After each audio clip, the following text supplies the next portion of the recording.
आज पूर्वांचल शांति कमिटी तरफ बैठक अनुष्ठित होता है। सबू पूजा कमिटी सदस्य मैंने जोगदे शांति कमिटी सदस्य मैंने जोगदे बहुत भल भाव में आलोचना होती अवसर में गोटे जो गीत रिलीज कर जो डीजे बाजब ना निशा मुक्त केमती हम ताऊपर विशेष ध्यान दि जाए। आज समस्ते आमको प्रतिश्रुति देते डीजे मुक्त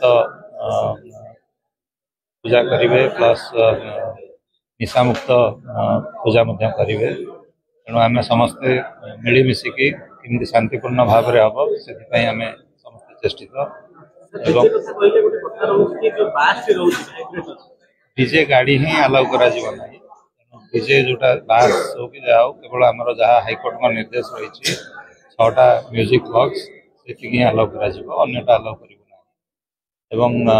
खास करके आउ गोटे जिनस रोचे फोर्सिबल चांदा कलेक्शन आमर आभिमुख्य सब कठोर फोर्सिबली जदि कहीं कौटी चांदा कलेक्शन करती आम निश्चित भाव में एफआईआर करूँ कार्यानुष्ठान